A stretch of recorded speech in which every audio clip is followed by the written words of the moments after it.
Notre Dieu est le Dieu fort, est le seul Dieu du reste qui est fort, et il aime partager sa force, il aime donner sa force parce qu'on en a besoin, et il le sait.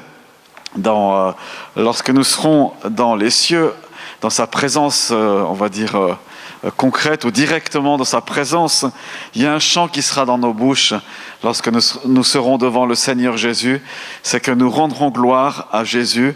Dans Apocalypse 5,12, c'est dit « L'agneau qui a été offert », donc c'est ce qui est proclamé et chanté dans le ciel, « L'agneau qui a été offert », il s'agit donc de Christ, en sacrifice, est digne de recevoir la puissance, la richesse, la sagesse, la force, l'honneur, la gloire et la louange.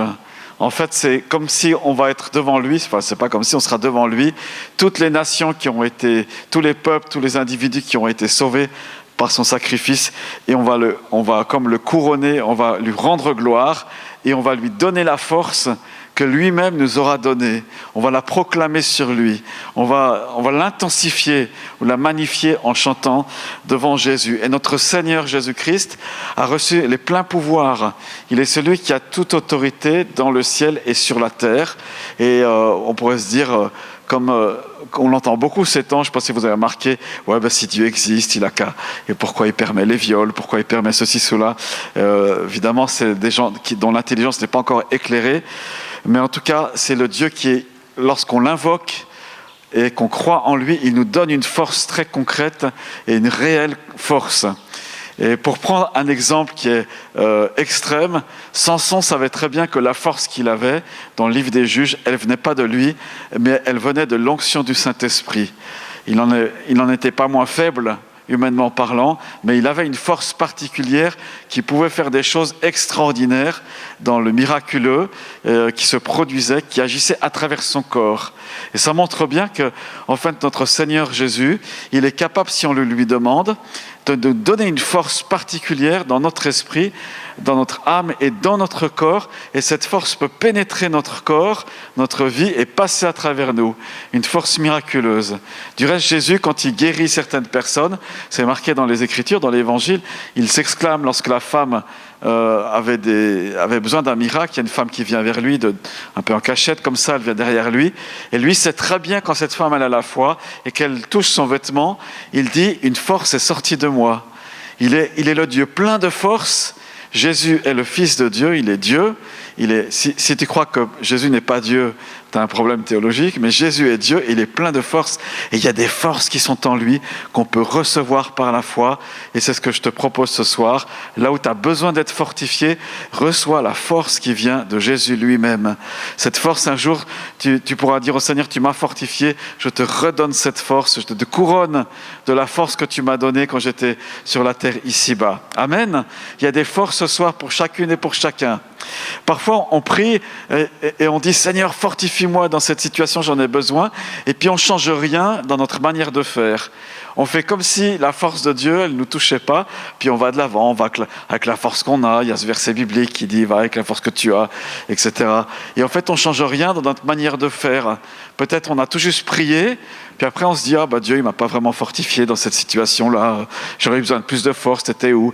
Et en fait, ce qu'on ne se rend pas compte, c'est qu'on n'a pas pris soin de recevoir cette force qui vient du Seigneur Jésus.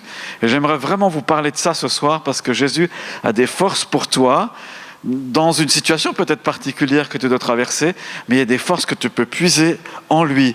Il y a des forces spirituelles qui viennent dans ton esprit, il y a des forces psychiques qui viennent dans ton âme, et il y a des forces physiques qui peuvent être là, données ce soir pour toi, peu importe là où tu en es. Alors peut-être tu dis, je n'en ai pas forcément besoin, mais tu ne sais pas ce qui est devant toi, tu ne sais pas ce que Dieu veut te demander. Et on a chanté, Seigneur, je suis prêt à t'obéir. Voilà, il va falloir obéir. Et peut-être là, dans ces situations, on a besoin de force. Du reste, dans Éphésiens chapitre 3, l'apôtre Paul sait exactement ce dont les Éphésiens ont besoin comme prière. Et il intercède dans Éphésiens chapitre 3. Il a écrit sa prière pour toi et moi. Voici verset 14, donc, verset 16, pardon. « Je prie qu'il vous donne, conformément à la richesse de sa gloire, d'être quoi ? Puissamment fortifié par son esprit dans votre être intérieur. » Est-ce que ce soir tu peux et veux faire cette prière? Seigneur, je prie pour que ce soir je sois puissamment fortifié maintenant par ton esprit dans mon être intérieur. Puissamment fortifié. Ils priaient comme ça pour les Éphésiens. Et qu'est-ce qui se passe quand ils sont puissamment fortifiés? Regardez la suite de cette prière, elle est magnifique. De sorte que Christ habite dans votre cœur. Donc il y a déjà la force de Dieu dans nos cœurs, dans notre esprit.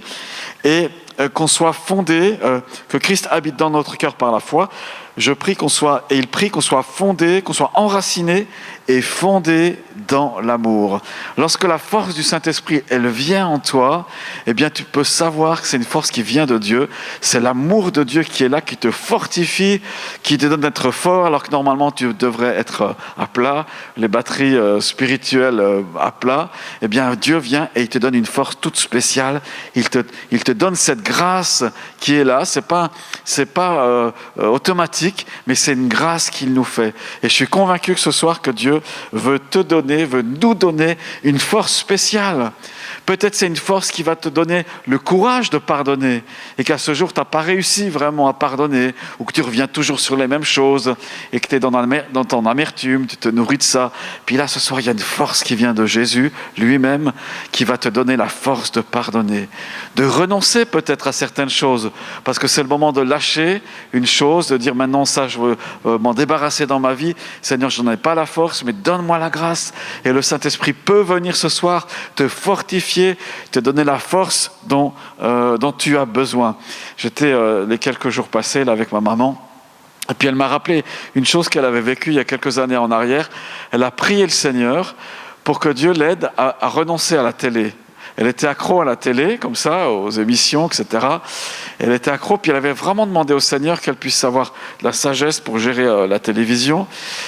Et puis elle a prié ça, et puis le dimanche qui suivait, le pasteur a prié pour elle et il a prêché là-dessus.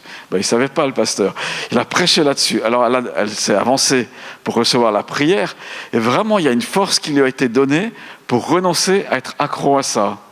Et c'est formidable, quoi, d'avoir des choses concrètes. Jésus ne lui a pas dit maintenant arrête tes bêtises, des branches et puis jette ta télé, mais il lui a donné la force de renoncer. Et la force qui est là. Et je crois que dans la tentation, dans l'épreuve, dans notre humanité, il y a une force que Dieu veut te donner, parce qu'on sait normalement, si on est assez humble sur soi-même, qu'il y a des choses qu'on n'arrive pas forcément. Et on a besoin de la grâce de Dieu qui va nous aider à renoncer parce qu'on sait que ça va lui faire plaisir. Ce n'est pas le renoncement pour le renoncement, mais c'est la force qui vient de Dieu pour obéir à sa volonté. Et obéir à sa volonté, par exemple le pardon, je parlais de ça, c'est le meilleur... Silence.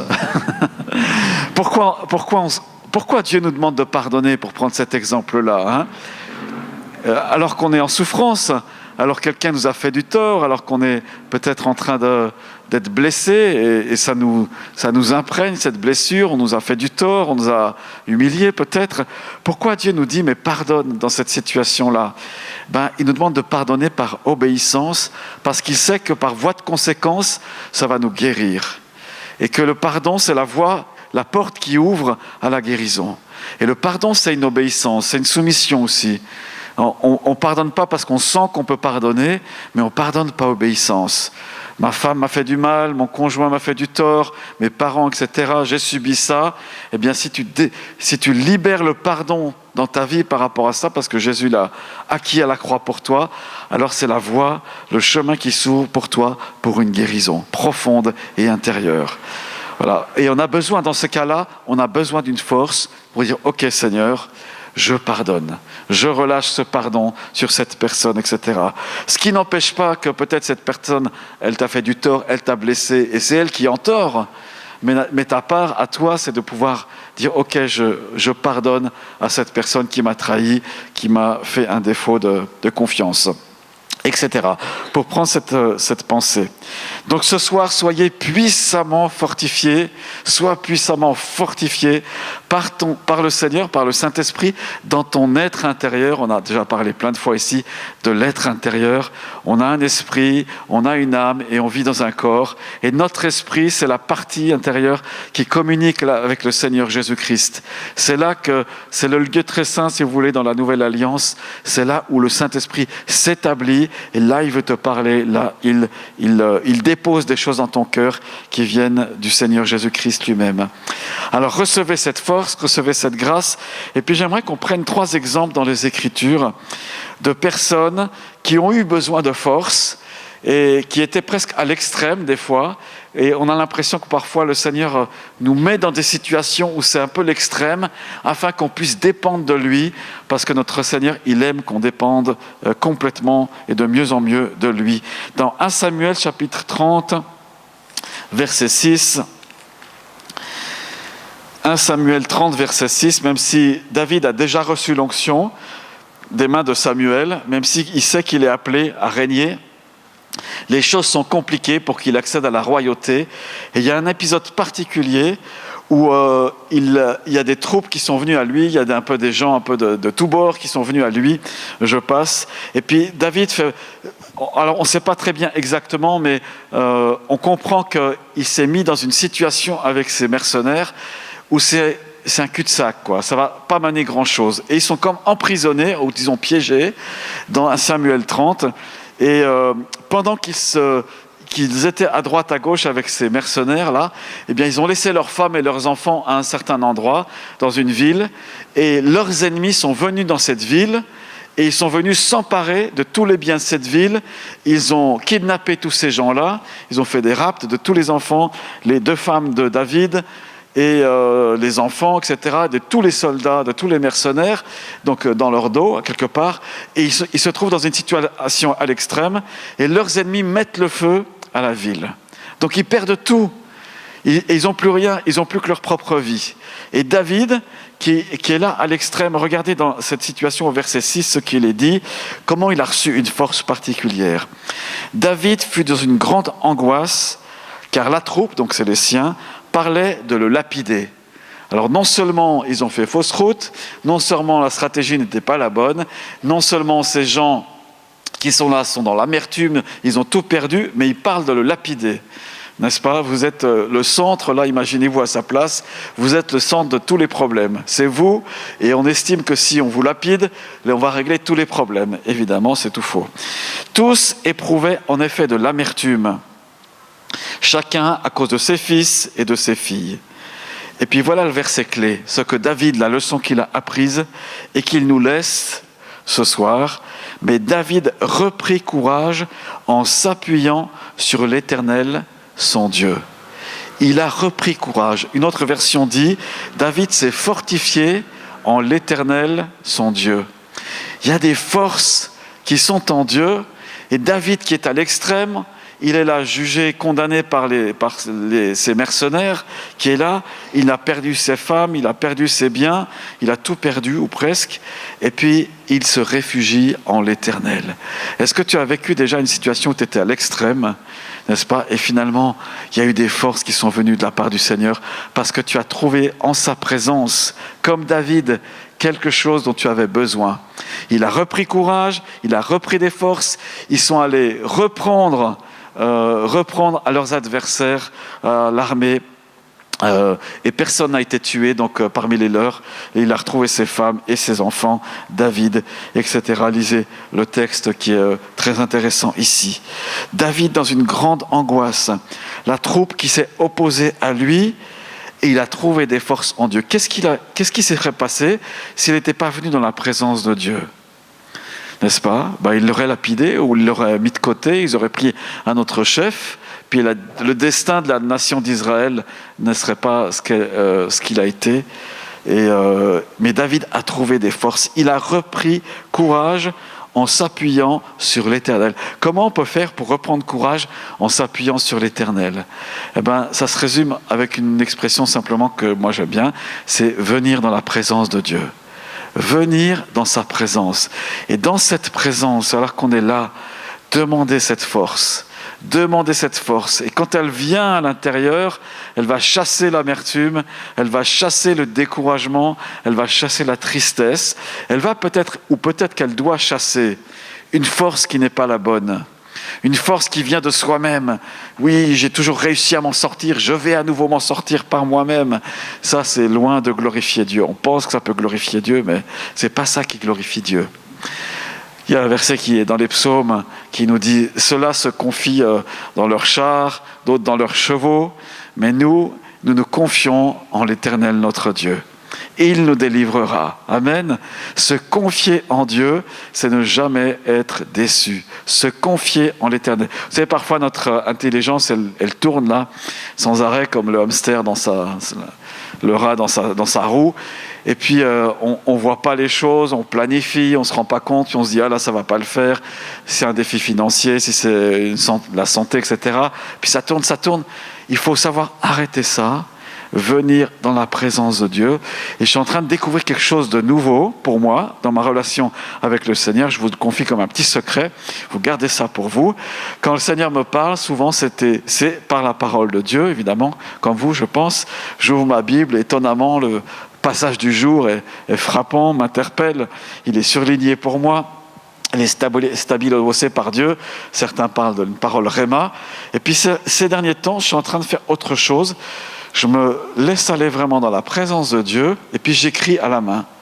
Et j'ai l'impression d'écrire des choses, enfin c'est plus qu'une impression, et le Seigneur me parle directement par ce moyen-là. C'est pas de l'écriture automatique, c'est pas un truc où je suis pas maître de moi-même. Je sens l'Esprit de Dieu, vraiment sentir. Il est là et il me pousse à écrire des choses. Il avait envie de changer. Il a envie que j'entende sa voix de manière un petit peu différente.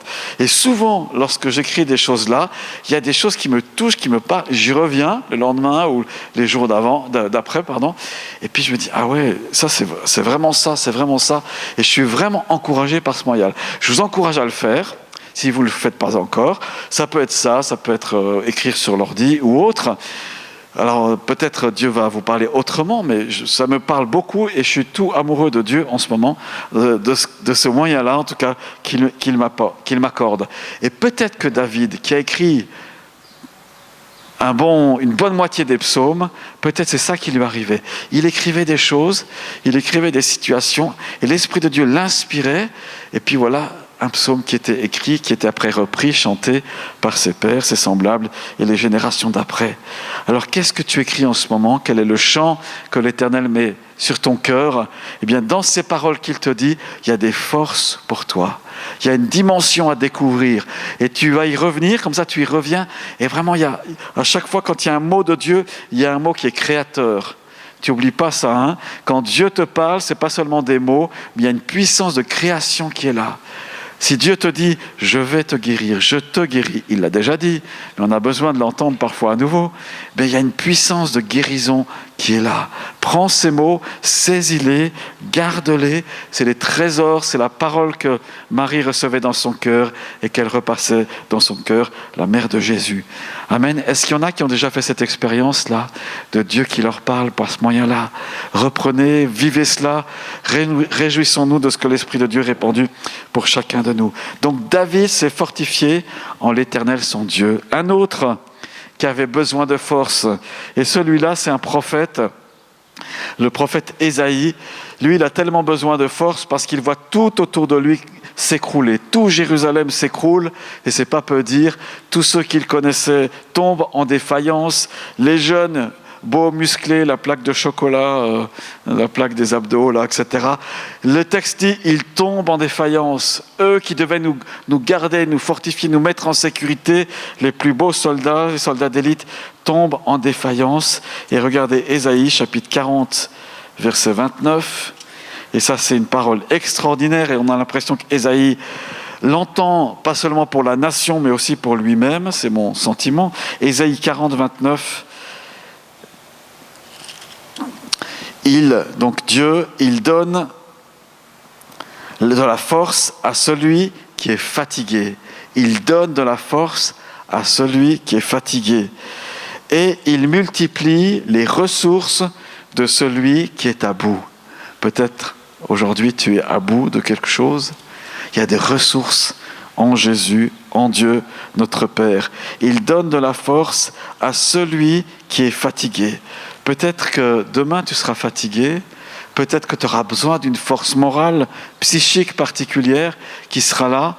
Eh bien, viens dans sa présence pour trouver des forces. Appuie-toi sur cette promesse. Les promesses, vous vous rappelez, on les approprie, on les déclare. Elles font partie de notre héritage et on les voit s'accomplir. Les adolescents, donc ceux qui devaient garder et protéger Jérusalem, se fatiguent et s'épuisent. Les jeunes gens se mettent à trébucher.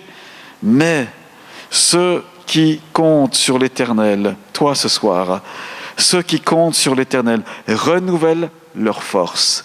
Et l'image qui est là, c'est ils prennent leur envol comme des aigles.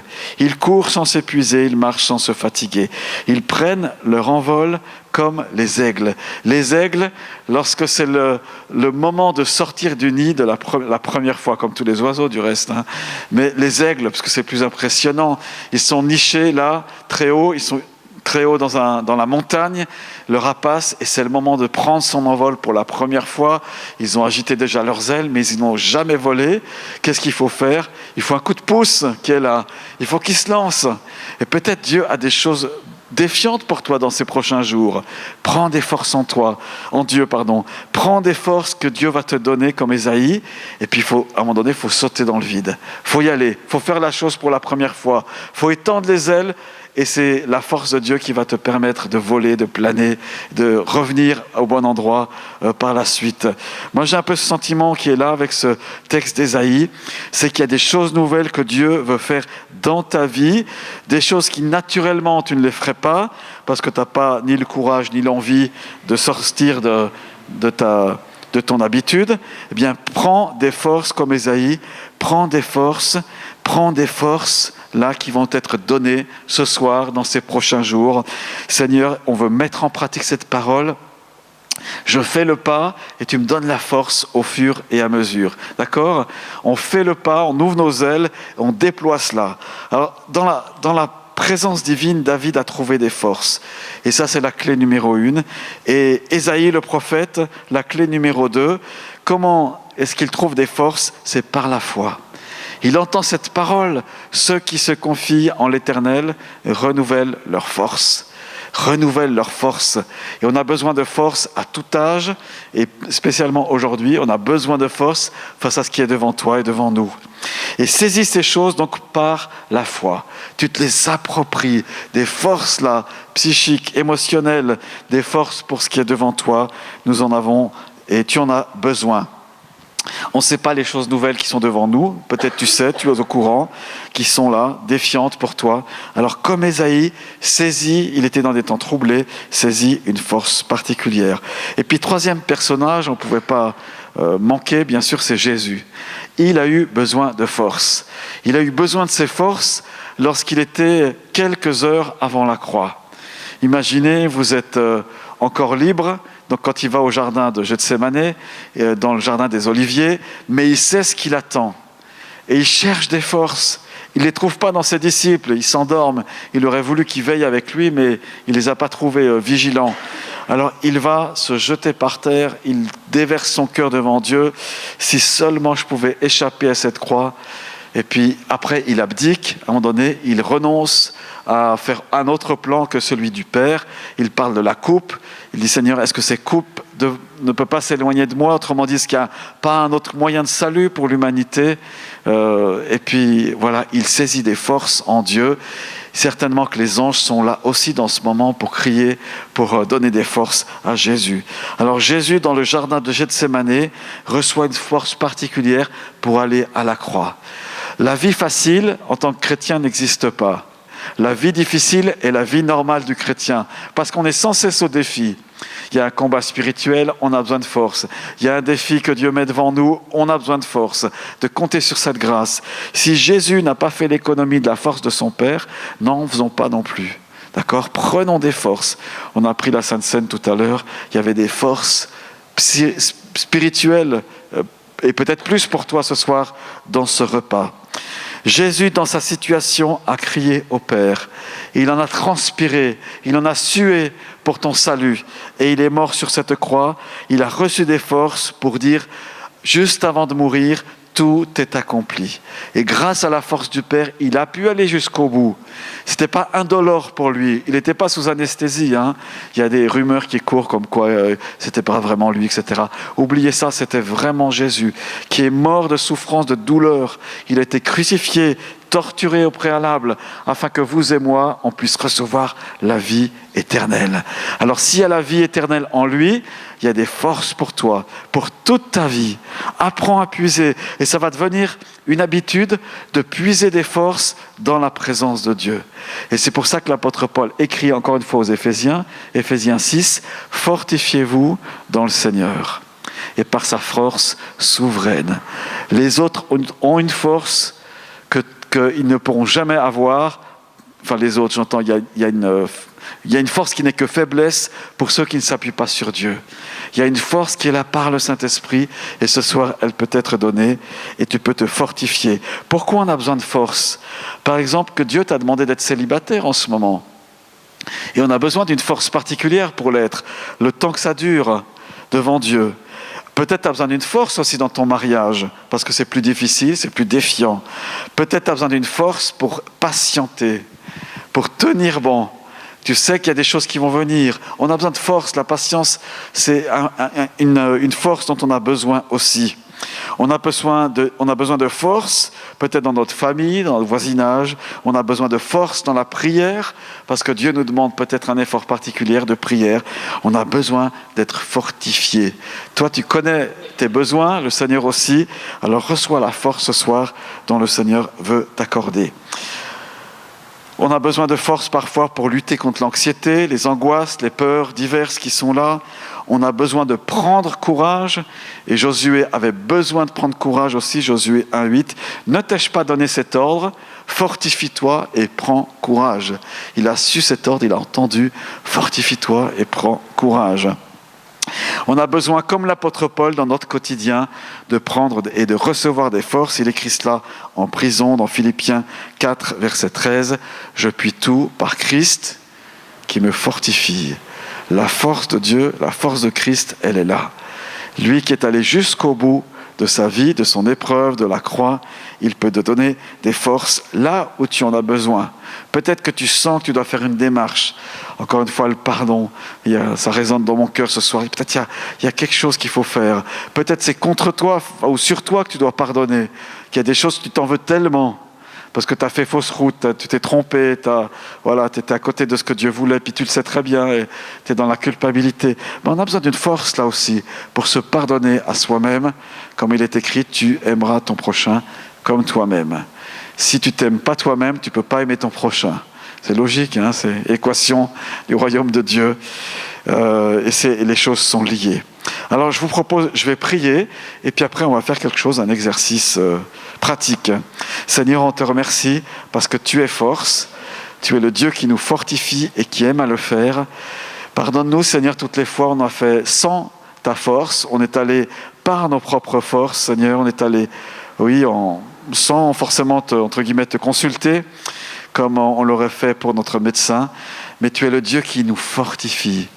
Et ce soir, Seigneur, que ta paix qui est là puisse fortifier les uns et les autres, que ta grâce qui est là puisse fortifier, que les batteries qui sont à plat, spirituelles, physiques, psychiques, soient rechargées dans le nom puissant de Jésus-Christ et par ton Saint-Esprit.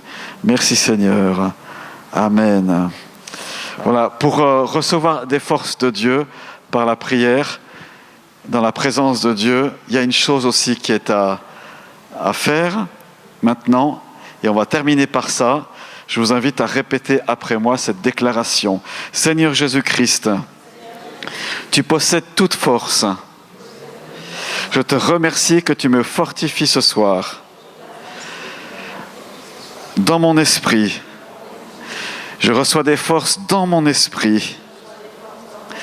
Je reçois des forces dans mon âme, dans mes émotions, dans mon intelligence. Je reçois des forces physiques dans mes muscles, dans mes os, dans mon système nerveux et dans chaque organe. Je garde ces forces et j'accomplis ainsi ta volonté. Et je te rends gloire. Au nom de Jésus, Amen. Amen. Que le Seigneur vous bénisse abondamment. Enfin, vous êtes bénis abondamment.